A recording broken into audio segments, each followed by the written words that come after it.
Bismillahirrahmanirrahim. Assalamualaikum warahmatullahi wabarakatuh.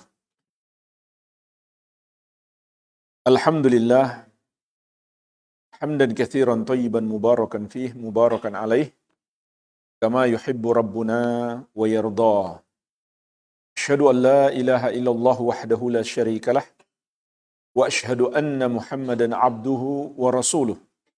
Sallallahu alaihi wa ala alihi wa sahabatihi ajma'in wa man tabi'ahum bi ihsanin ila yaumiddin, amma ba'd. Fa ikhwani fid din at-talabah rahimani wa rahimakumullah, semoga Allah Azza wa Jalla senantiasa mencurahkan rahmatnya kepada kita sekalian. Kita lanjutkan pembahasan kitab At-Tauhid, memasuki bab yang ke-20. Penulis kitab Tauhid, Syekhul Islam Al-Mujahidul Mujaddid Al-Imamul Allamah Asy-Syaikh Muhammad At-Tamimi rahimahullahu ta'ala menyebutkan, Babu ma ja'a minat taglid fi man abadallaha inda qabri rajulin salihin fa kaifa idza abadahu. Bab larangan keras di dalam syariat Islam terhadap perbuatan beribadah kepada Allah Subhanahu wa ta'ala di kuburan orang soleh. Maka bagaimana lagi jika seseorang menyembah orang soleh tersebut? Inilah jemaah sekalian bab yang ke-20. Penjelasan tentang larangan keras di dalam syariat Islam menjadikan kuburan sebagai tempat ibadah, terutama kuburan orang soleh. Kenapa itu dilarang? Karena itu adalah pintu kesyirikan. Bahkan di bab sebelumnya kita juga sudah bahas, itu termasuk pintu kesyirikan yang pertama terjadi di muka bumi, yaitu perbuatan kaum Nabi Nuh alaihi salam yang menjadikan kuburan orang-orang soleh mereka sebagai tempat ibadah.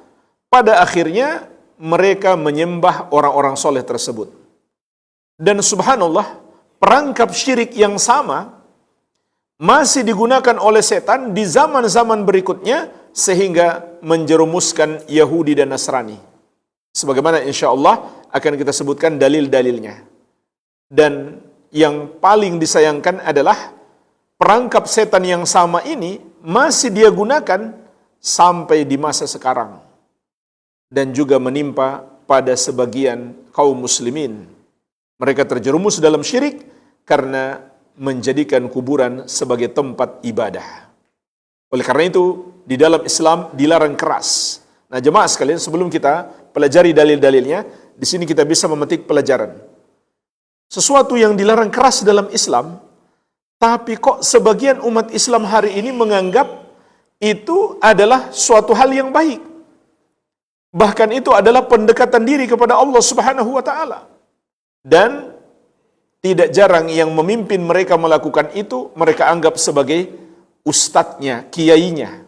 Padahal dia yang menyesatkan mereka. Dan ini juga sudah menjadi bisnis bagi sebagian orang. Bahkan ada kuburan-kuburan palsu yang diklaim sebagai kuburan keramat, kuburan wali atau kuburan habib. Padahal di dalamnya nggak ada seseorang yang dikuburkan, hanya demi untuk mendapatkan harta dengan cara yang tidak halal. Andai itu kuburan beneran sekalipun, maka mendapatkan harta dari cara seperti ini adalah harta yang haram. Karena Rasulullah SAW mengatakan, Innallaha idza harrama syai'an harrama thamanahu. Sesungguhnya Allah apabila mengharamkan sesuatu, maka Allah haramkan juga harganya. Jadi subhanallah, ini luar biasa, pelajaran yang sangat besar, bahwa kebenaran itu tidak diukur oleh banyaknya orang yang melakukan, tidak pula oleh para tokoh yang memimpin perbuatan tersebut. Faktanya, banyak orang yang ditokohkan, dikiaikan, diustadkan, banyak orang yang mengikuti mereka, melakukan amalan ini. yaitu menjadikan kuburan sebagai tempat ibadah, padahal dilarang keras di dalam Islam, dicelah dengan keras oleh Rasulullah sallallahu alaihi wa ala alihi wasallam. Jadi ini suatu pelajaran penting bagi kita. Mari kita lihat ada 4 dalil yang disebutkan oleh penulis rahimahullahu taala. Qala fi sahih, di dalam as-sahih, yaitu sahih Al-Bukhari dan Muslim, an Aisyah radhiyallahu anha, dari Ummul Mukminin Aisyah radhiyallahu anha, anna Umma Salamah radhiyallahu anha, bahwasannya Ummul Mukminin Ummu Salamah radhiyallahu anha dzakarat li Rasulillah sallallahu alaihi wasallam kanisatan ra'atha bi ardil Habasyah, menceritakan kepada Rasulullah sallallahu alaihi wasallam tentang sebuah gereja Nasrani yang beliau lihat di negeri Habasyah. Disebutkan dalam riwayat yang lain, gereja itu mereka beri nama Gereja Maryah. Yang mereka maksudkan dengan Maryah adalah Maryam alaihissalam, ibundanya Nabi Isa alaihissalam. Karena Ummu Salamah radhiyallahu anha dahulu pernah berhijrah ke negeri Habasyah. Saat itu kota Madinah belum ada. Maka beliau pun menceritakan kepada Rasulullah sallallahu alaihi wasallam gereja Maryah yang beliau lihat di negeri Habasyah. Karena Habasyah di masa itu adalah salah satu wilayah kekuasaan Romawi. Jadi mereka beragama Nasrani. Wa ma fiha minaswar, dan di dalam gereja tersebut ada gambar-gambar makhluk bernyawa. Ada gambar-gambar manusia, apakah dalam bentuk patung ataupun lukisan-lukisan dan semisalnya. Faqal, maka perhatikan apa kata Nabi sallallahu alaihi wasallam mengomentari gereja Nasrani tersebut. Ulaiki idza mata fihimur rajulu salih awil abdu salih banau ala qabrihi masjidah. Mereka adalah kaum yang apabila wafat orang saleh atau hamba yang saleh di tengah-tengah mereka, maka mereka akan membangun tempat ibadah di kuburannya. Wasawwaru fihi tilka suwar, lalu mereka menggambar atau membuat gambar-gambar makhluk bernyawa tersebut, yang biasanya gambar-gambar orang soleh itu. Ulaiki syirarul khalqi indallah, maka mereka itulah seburuk-buruk makhluk di sisi Allah subhanahu wa ta'ala. Inilah jemaah sekalian dalil yang pertama. Penulis rahimahullahu ta'ala memberikan satu komentar singkat. Fahaulai jama'u baina fitnatain, maka mereka, yaitu umat Nasrani di negeri Habasyah dahulu, mengumpulkan 2 fitnah. Fitnah di sini artinya penyebab kesesatan. Fitnatil kubur wa fitnatit tamathil. Fitnah kubur dan fitnah gambar-gambar makhluk bernyawa. Artinya 2 hal ini penyebab manusia tersesat.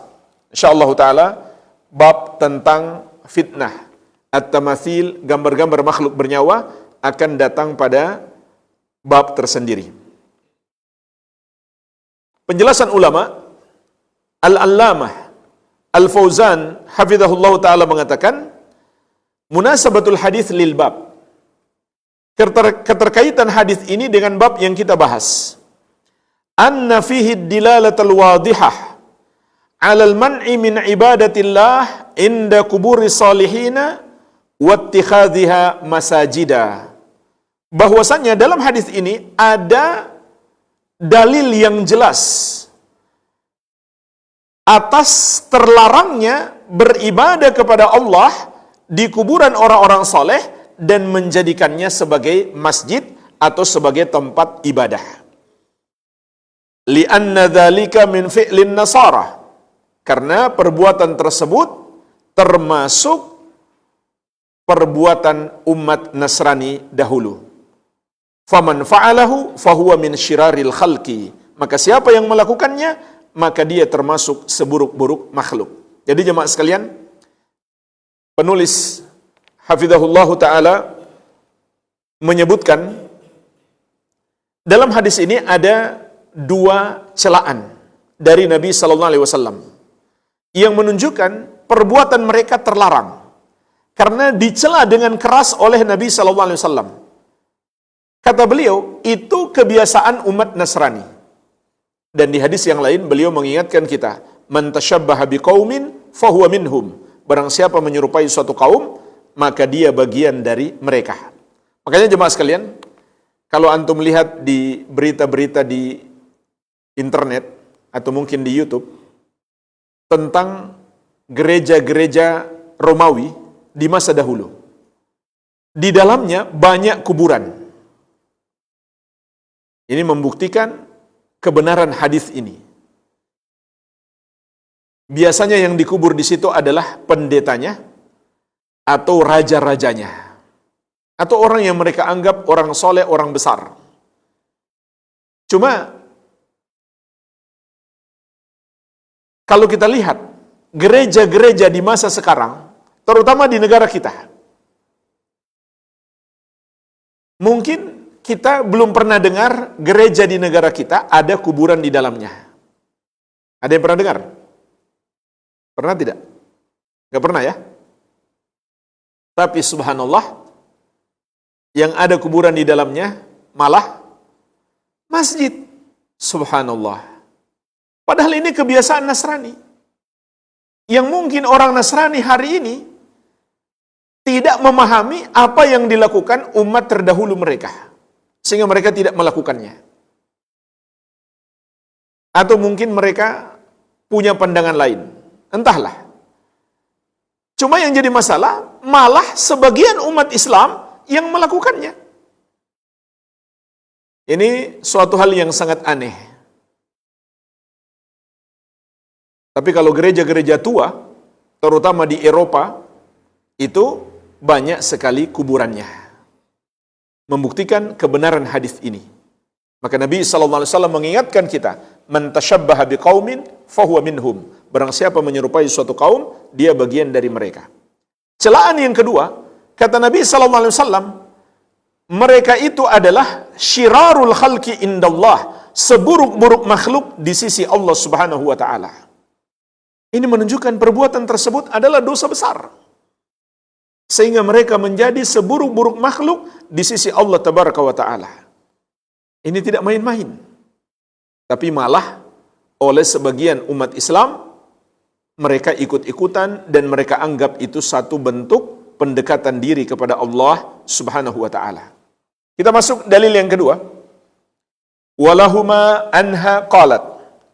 Juga diriwayatkan Al-Bukhari dan Muslim dari Ummul Mukminin Aisyah radhiyallahu anha, beliau berkata, "Lamma nuzila bi Rasulillah sallallahu alaihi wasallam, tafiqa yatrahu khamisatan lahu ala wajhihi." Tatkala kematian menjelang kepada Rasulullah sallallahu alaihi wasallam, maka beliau mulai menutupkan pakaian beliau ke atas wajah beliau. Ini menunjukkan beratnya kematian yang dihadapi Nabi Muhammad sallallahu alaihi wasallam. Kenapa? Karena Allah Subhanahu wa taala ingin memberikan pahala yang besar kepada beliau atas kesabaran beliau menghadapi kematian, dan juga agar kita mencontoh kesabaran beliau. Ini hikmahnya. Dan hikmah terbesar agar kita paham beliau hanyalah manusia biasa sama seperti kita, yang juga merasakan sakaratul maut. Ini paling tidak 3 hikmah. Yang pertama, agar Allah memberikan pahala yang melimpah kepada beliau, yaitu pahala sabar. Innama yuwaffas sabiruna ajrahum bighairi hisab. Sesungguhnya pahala orang-orang yang sabar tanpa terhitung. Yang kedua, agar kita mencontoh kesabaran beliau. Karena penderitaan para nabi itu lebih daripada orang-orang biasa. Namun mereka bersabar untuk menjadi contoh bagi kita. Sebagaimana di hadis yang lain, Nabi SAW mengatakan, "Asyaddun nasi bala'an al-anbiya, thummal amthal fal amthal." Yang paling keras balaknya adalah para nabi. Kemudian yang imannya di bawahnya, kemudian yang di bawahnya lagi, dan seterusnya. Yang ketiga, agar kita tetap meyakini beliau hanyalah manusia biasa, sama seperti kita, tertimpa kepada beliau seperti yang tertimpa kepada kita. Jadi, Ini pelajaran yang bisa kita petik dari cerita Ummul Mukminin Aisyah radhiyallahu anha tentang kematian Nabi sallallahu alaihi wasallam. Fa idza tamma biha kasyafaha. Maka apabila beliau telah merasa sesak nafas, beliau menyingkap kembali kain tersebut. Faqala wa huwa kadzalik. Kemudian beliau bersabda dalam keadaan seperti itu. Perhatikan jemaah sekalian, ini menunjukkan apa yang hendak beliau sampaikan sangat penting. Karena beliau sampaikan dalam kondisi genting, dalam kondisi berat menghadapi kematian. Apa yang beliau katakan? La'natullahi 'alal yahudi wan nasara ittakhadhu qubura anbiya'ihim masajida. Semoga Allah melaknat orang-orang Yahudi dan Nasrani yang menjadikan kuburan para nabi sebagai tempat ibadah.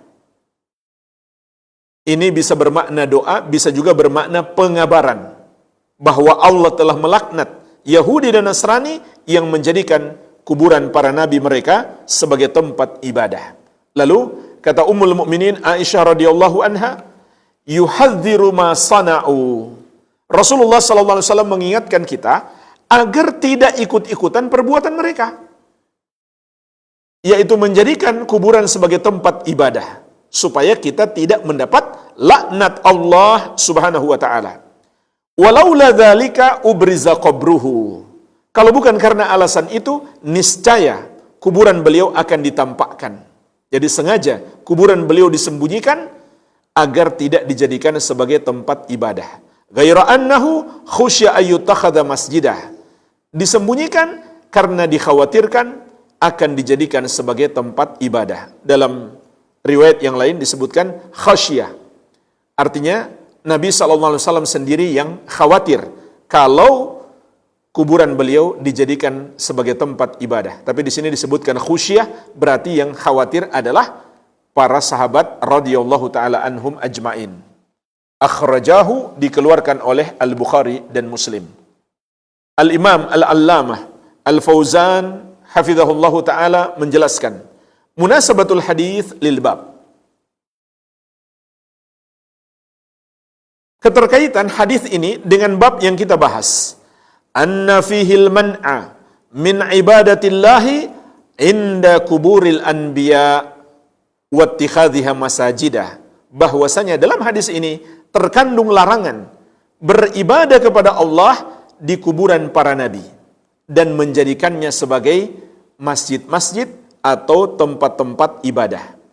Li'annahu yufdi ila syirki billah. Karena perbuatan itu mengantarkan pada kesyirikan kepada Allah Subhanahu wa taala. Jadi jemaah sekalian, ini sebabnya mengapa Rasulullah sallallahu alaihi wasallam melarang keras sampai melaknat orang-orang yang menjadikan kuburan sebagai tempat ibadah, karena itu adalah pintu kesyirikan. Dan ini bukan sekedar kekhawatiran saja, hari ini sudah terbukti. Bahkan sebelum Nabi SAW mengatakan hal ini, sudah terbukti pada Yahudi dan Nasrani dan juga pada umat Nabi Nuh alaihi salam. Oleh karena itu, beliau memberi larangan keras. Kita masuk dalil yang ketiga. Wali muslimin an Jundub bin Abdullah radhiyallahu anhu qala. Diriwayatkan oleh Imam Muslim dari sahabat yang mulia Jundub bin Abdullah, semoga Allah meridhai beliau, ia berkata, sami'tun nabiyya sallallahu alaihi wasallam qabla an yamuta bi khamsin wa huwa yaqul. Aku mendengarkan Nabi sallallahu alaihi wasallam bersabda 5 hari sebelum wafat. Inni abra'u ilallahi an yakuna li minkum khalil. Sesungguhnya aku berlepas diri kepada Allah dari memiliki khalil, orang yang paling dicintai dari kalangan kalian. Fa innallaha qad ittakhadhani khalila. Karena sesungguhnya Allah telah menjadikan aku sebagai khalil yang paling dicintai. Kama takhadha Ibrahim khalila. Sebagaimana Allah menjadikan Ibrahim sebagai khalil. Walau kuntu muttakhidan min ummati khalila lattakhadtu Abu Bakrin khalila. Andaikan boleh aku jadikan seseorang dari kalangan umatku sebagai khalil, niscaya Abu Bakarlah yang akan aku jadikan sebagai khalil. Maka hadis ini menunjukkan kepada kita keutamaan sahabat yang mulia Abu Bakar As-Siddiq radhiyallahu anhu. Bahkan ulama Islam sepakat, tidak ada perbedaan pendapat, beliau adalah sahabat yang paling mulia, umat Nabi Muhammad SAW yang paling mulia. Kemudian beliau bersabda, "Ala wa inna man kana qablakum kanu yattakhiduna kubura anbiya'ihim masajida." Ketahuilah, sesungguhnya umat-umat sebelum kalian telah menjadikan kuburan para nabi mereka sebagai tempat ibadah. Ala fala tattakhidul kubura masajida. Maka ketahuilah, jangan kamu jadikan kuburan-kuburan sebagai tempat ibadah. Fa inni anhaakum an dzalik. Karena sesungguhnya aku melarang kalian melakukan itu.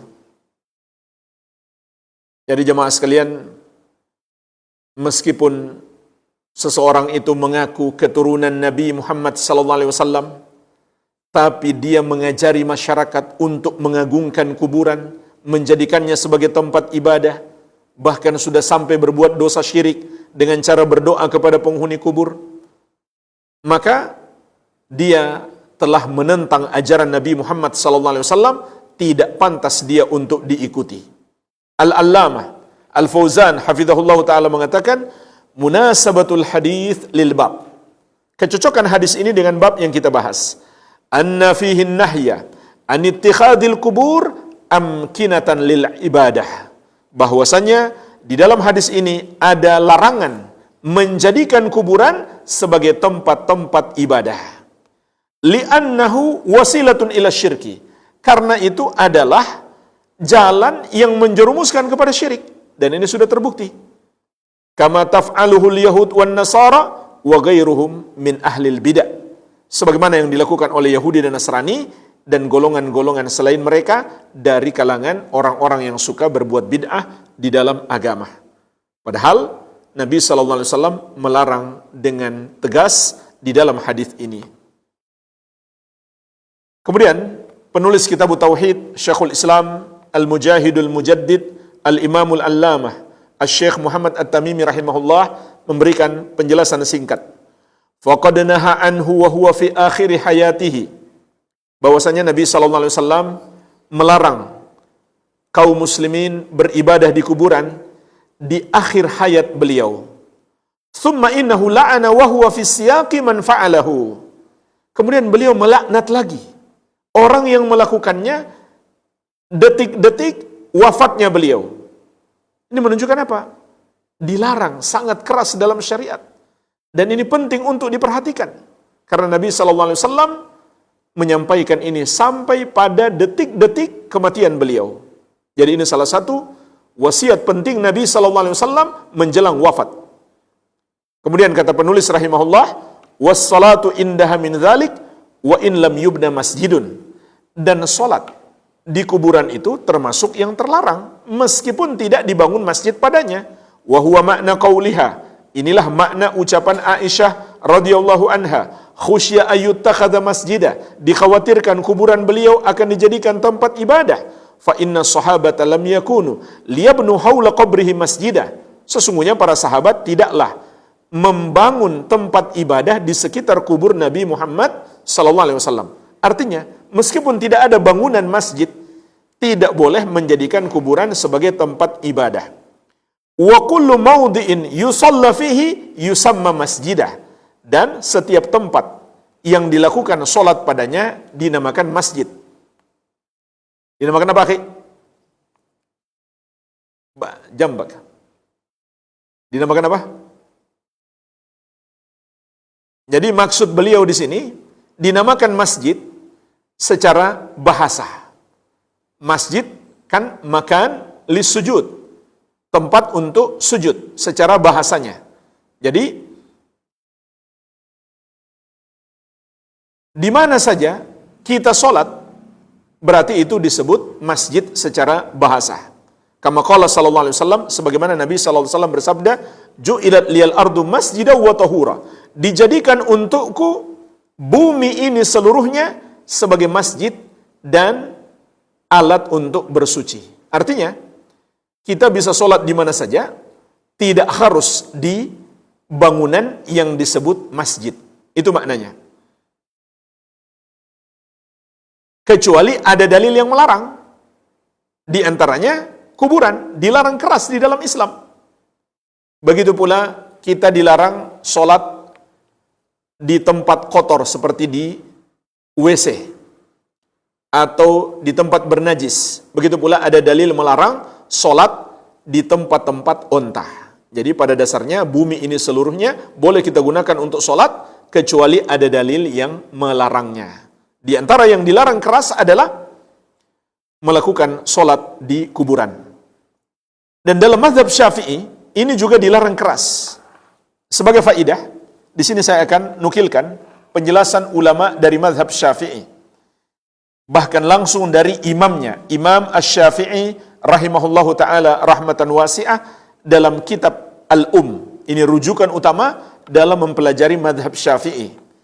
Al-Imam Syafi'i rahimahullahu taala mengatakan, "Wa akrahu an yubna 'alal qabri masjidun wa an yusawwa." Dan aku benci dibangunnya masjid di atas kubur meskipun kuburan itu diratakan. Au yusalla alaihi wa huwa ghairu musawwa, atau dilakukan salat padanya dalam keadaan kuburan itu tidak diratakan. Au yusalla ilaihi, atau dilakukan salat menghadapnya. Nah, ini lebih terlarang lagi kalau salat menghadap kuburan itu. Karena ada dalil lain yang melarang. Nabi SAW bersabda, "La tusallu ilal kubur wa la tajlisu alaiha." Jangan kamu solat menghadap kuburan, jangan kamu duduk di atas kuburan. Tetapi meskipun tidak menghadapnya, misalkan kuburan itu ada di samping kanan dan kiri, ataupun ada di belakang, maka tetap saja terlarang. Karena ada dalil-dalil lain yang menunjukkan di area manapun di kuburan itu dilarang. Sebagaimana Nabi SAW juga bersabda, "Al-ardu kulluha masjidun illal makbarah wal hammam." Bumi ini seluruhnya adalah masjid kecuali kuburan dan WC. Nah, di sini dikatakan kuburan saja, bukan menghadapnya, bukan membelakanginya. Jadi sama saja. Selama itu area kuburan, tidak boleh melakukan solat padanya. Kecuali satu solat saja, yaitu solat apa? Solat jenazah. Bagi yang belum sempat mensolatkan sebelum dikuburkan. Itu satu-satunya solat yang dibolehkan di kuburan. Adapun yang lainnya dilarang keras di dalam hadis-hadis Nabi SAW dan juga dijelaskan oleh Imam Asy-Syafi'i rahimahullah. Qala, kemudian beliau berkata, "Wa in shalla ilaihi ajza'ahu wa qad asa'ah." Apabila seseorang solat menghadap kuburan, maka solatnya sah, namun dia telah berbuat buruk. Perhatikan, kata Syafi'i rahimahullah, dia telah berbuat buruk, meskipun di sisi lain, solatnya sah. Adapun yang dinukil dari Imam Ahmad, solatnya tidak sah. Jadi, ini perbedaan pendapat di kalangan ulama. Ada yang mengatakan solatnya sah, meskipun dia dapat dosa. Ada yang berpendapat, solatnya tidak sah, karena dia dilaknat oleh Allah dan Rasulnya. Bagaimana mungkin solatnya sah? Ada pendapat yang ketiga, pendapat pertengahan, sah atau tidak solatnya, itu tergantung niatnya. Kalau dia niat ingin mengagungkan penghuni kubur tersebut, ketika dia solat di dekat kuburannya, maka solatnya tidak sah. Kenapa? Karena itu syirik. Solat kita untuk merealisasikan cinta dan pengagungan kepada Allah Subhanahu wa Ta'ala. Kalau seseorang solat karena ingin mengagungkan selain Allah, sama saja dia menyembah makhluk tersebut. Tetapi kalau dia solat di situ hanya kebetulan saja, bukan dengan maksud mengagungkan penghuni kubur tersebut, padahal dia tahu di situ ada kuburan, maka solatnya sah, namun di satu sisi dia berdosa. Solatnya sah di satu sisi, tapi di sisi lainnya dia berdosa. Ini pendapat yang pertengahan. Kemudian kata Imam Syafi'i rahimahullah, akhbarana Malik anna Rasulullah sallallahu alaihi wasallam qala, Imam Malik telah menyampaikan kepada kami bahwasannya Rasulullah sallallahu alaihi wasallam bersabda, qatalallahu al-yahuda wan nasara ittakhadhu qubur anbiya'ihim masajida semoga Allah memerangi Yahudi dan Nasrani yang menjadikan kuburan para nabi mereka sebagai tempat ibadah. Qala, lalu kata Asy-Syafi'i rahimahullah, wa akrahu hadza lis-sunnah wal athar. Aku benci perbuatan ini berdasarkan sunnah dan athar-athar, riwayat-riwayat. Wa annahu kariha wallahu ta'ala a'lam ayyu'azzimahu ahadun minal muslimin. Dan bahwasanya Nabi SAW tidak suka, wallahu a'lam, terhadap perbuatan ini. Beliau tidak suka kaum muslimin mengagungkan beliau, yaitu mengagungkan secara berlebih-lebihan, yakni yattakhidha qabrahu masjidah, yaitu menjadikan kuburan beliau sebagai tempat ibadah. Walam tu'man fi dzalikal fitnah wad dhalal ala man ya'ti ba'du. Karena perbuatan itu tidak aman dari fitnah dan kesesatan terhadap orang yang datang setelahnya. Jadi maksudnya jemaah sekalian, kalau misalkan satu generasi menjadikan kuburan sebagai tempat ibadah, generasi ini masih sedikit banyak mengerti tauhid, sehingga mereka tidak menyembah penghuni kubur itu, tapi mereka jadikan kuburannya sebagai tempat ibadah. Namun generasi berikutnya bisa jadi mudah disesatkan oleh iblis.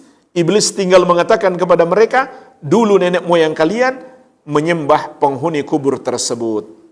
Dan inilah yang terjadi pada umat Nabi Nuh alaihi salam, ditipu oleh iblis. Nah, ini yang kita khawatirkan jemaah sekalian.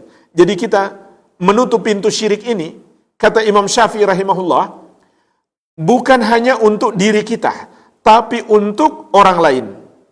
Begitu pula untuk generasi berikutnya. Jangan sampai mereka kemudian menyembah kuburan tersebut karena mengira kita pun menyembah kuburan itu, padahal kita masih beribadah kepada Allah Subhanahu wa taala.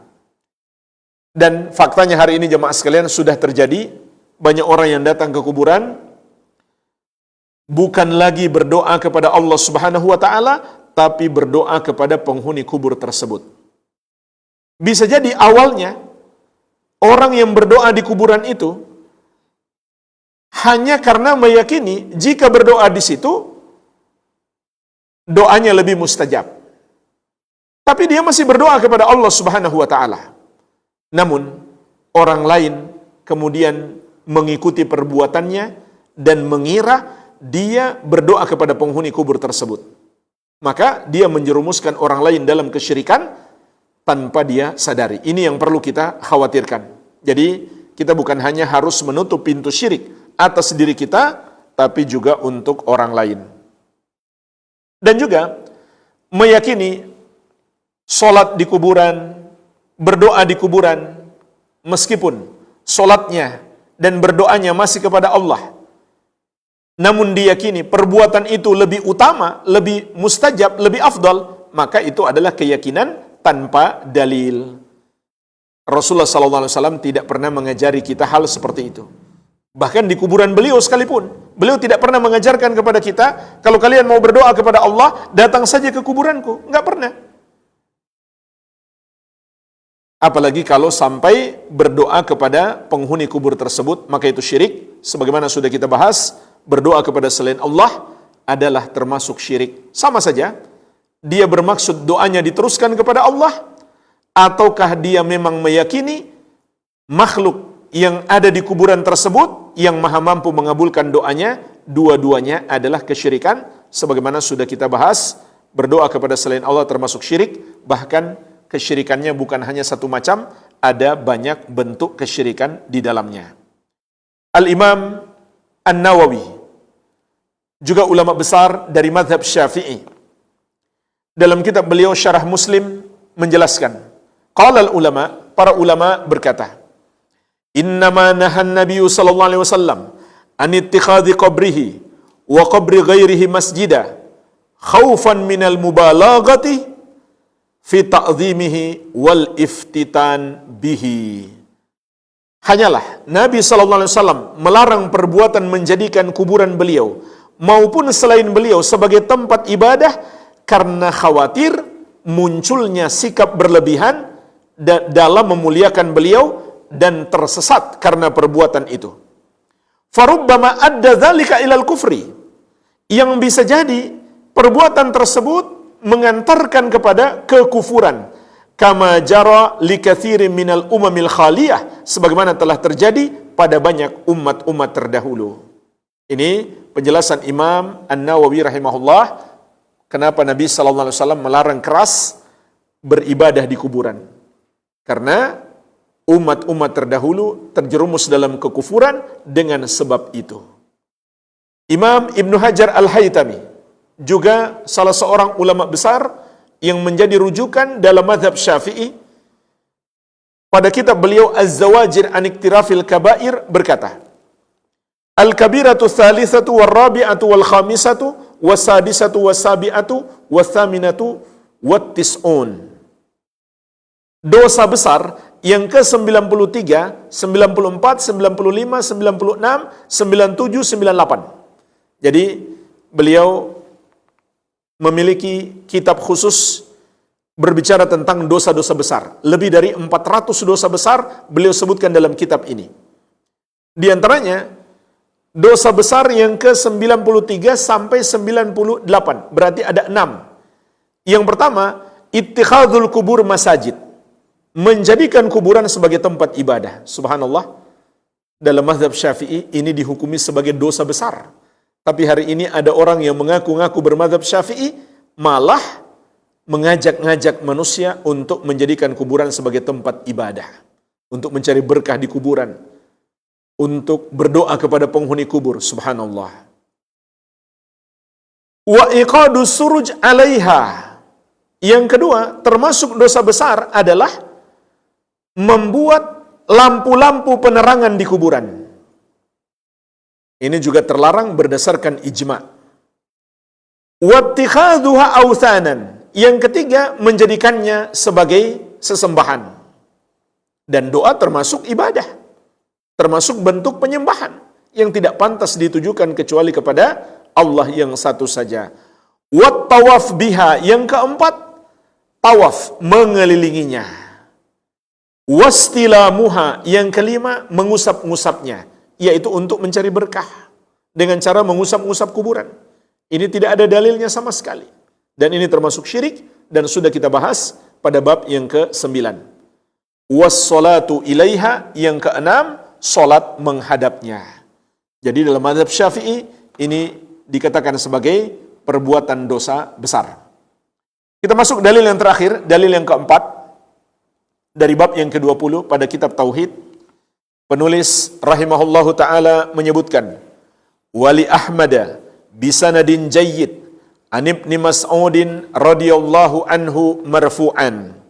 Diriwayatkan oleh Imam Ahmad, yaitu dalam musnad beliau, dengan sanad yang baik dari sahabat yang mulia Ibnu Mas'ud radhiyallahu anhu secara marfu', yaitu sampai kepada Nabi SAW. Beliau bersabda, Inna min syirarin nasi man tudrikuhumus sa'ah wahum ahya walladzina yattakhiduna al-qubura masajida. Sesungguhnya di antara seburuk-buruk makhluk adalah orang-orang yang masih hidup ketika hari kiamat terjadi dan orang-orang yang menjadikan kuburan sebagai tempat ibadah.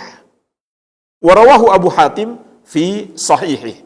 Hadis ini juga diriwayatkan oleh Imam Abu Hatim di dalam sahih beliau. Al-Imamul Allamah Al-Fauzan hafizahullahu ta'ala menerangkan, munasabatul hadis lil bab. Kecocokan hadis ini dengan bab yang kita bahas.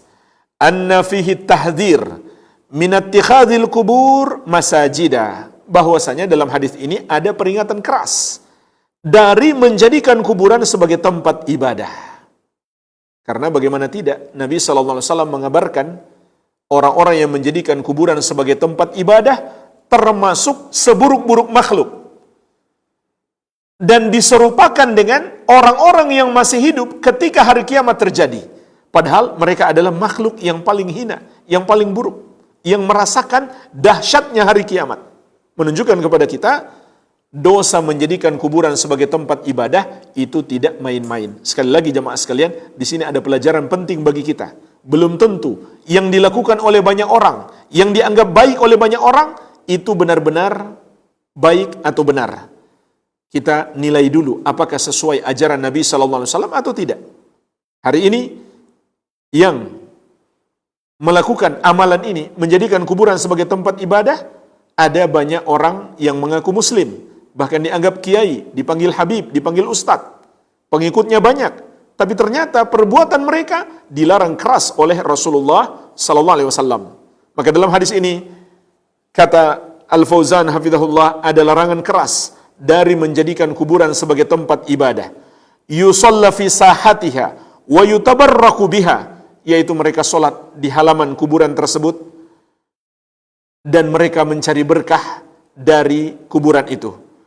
Li'annahu dzari'atun ila syirki.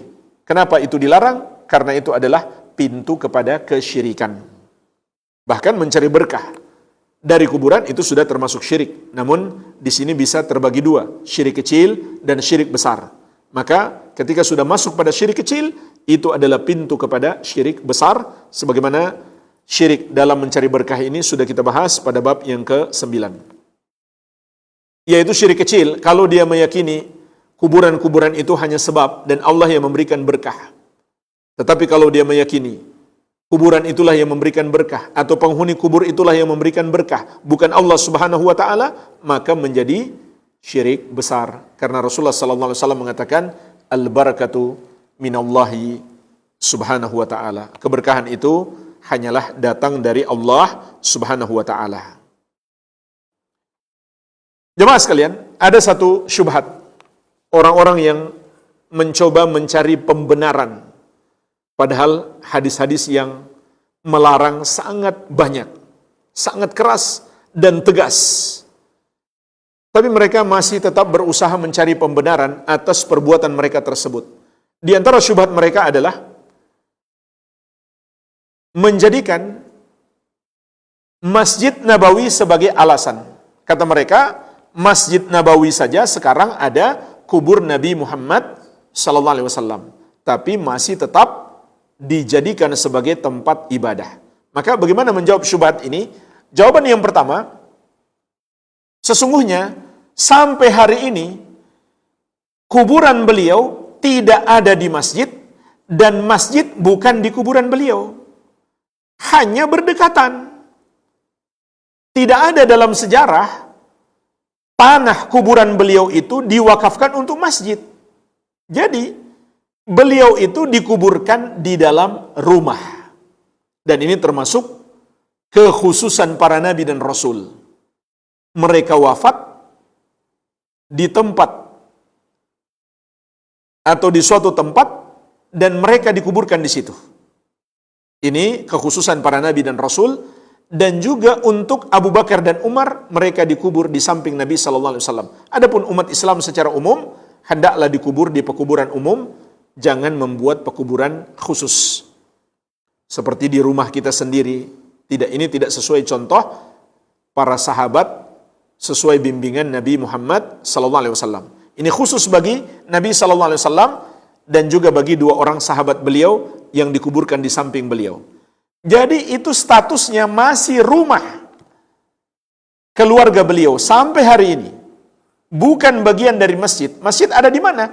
Ada di sampingnya. Yang kebetulan sampingnya itu sekarang sudah dari 4 penjuru. Depan, belakang, dan kiri kanan. Tapi itu di area yang berbeda. Bahkan pekuburan Baqi posisinya saat ini juga sudah berada di samping Masjid Nabawi yang dulu berjauhan. Karena semakin banyak orang yang dikuburkan, begitu pula Masjid Nabawi diperluas, maka hari ini berdampingan. Pekuburan Baqi hari ini berdampingan dengan Masjid Nabawi. Jadi tidak ada masalah. Kalau ada masjid berdampingan dengan kuburan, hanya kebetulan saja, bukan disengaja dibangun masjid di situ karena yang dikubur adalah orang-orang mulia, maka tidak ada masalah kita sholat di situ. Tapi selama itu areal masjid, tanah wakaf milik masjid, dimanapun kuburan itu berada, apakah di halamannya, halaman depan atau halaman samping atau halaman belakang, maka tidak boleh melakukan sholat di situ. Atau kebalikannya, ada sebuah masjid, kemudian dikubur seseorang di situ, di tanah wakaf milik masjid. Kalau tadi tanah wakaf milik kuburan misalkan. Tidak boleh kita sholat di situ. Atau kebalikannya, sekarang tanah wakaf milik masjid, tidak boleh juga kita sholat di situ. Jadi kesimpulannya ada 3 yang terlarang. Yang pertama, beribadah di kuburan. Yang kedua, membangun masjid di tanah wakaf milik kuburan. Yang ketiga, menguburkan di tanah wakaf milik masjid. 3-tiganya terlarang. Dan sangat disayangkan kalau seseorang memberi wakaf untuk masjid, lalu dia minta lagi sebagiannya untuk menjadi kuburannya. Padahal dia sudah wakafkan, dia sudah infakkan di jalan Allah. Itu sudah bukan milik dia, itu milik kaum muslimin. Tapi dia minta lagi. Padahal meminta sesuatu yang sudah kita berikan itu seperti seekor anjing yang menjilat ludahnya sendiri. Ini perbuatan yang tercela. Ditambah lagi, itu sama saja dia menghentikan amal ibadahnya. Kenapa? Karena ketika dia sudah dikubur di masjid itu, tidak boleh lagi masjid itu dijadikan sebagai tempat ibadah. Ini sangat disayangkan. Baik, ini yang pertama. Jawaban yang pertama. Kuburan Nabi SAW dan area Masjid Nabawi, ini 2 hal yang berbeda. Jawaban yang kedua, andai kita setuju kubur Nabi SAW saat ini sudah berada di area masjid, maka tetap saja tidak bisa disamakan antara Masjid Nabawi dan masjid-masjid kita. Kenapa? Karena sudah jelas.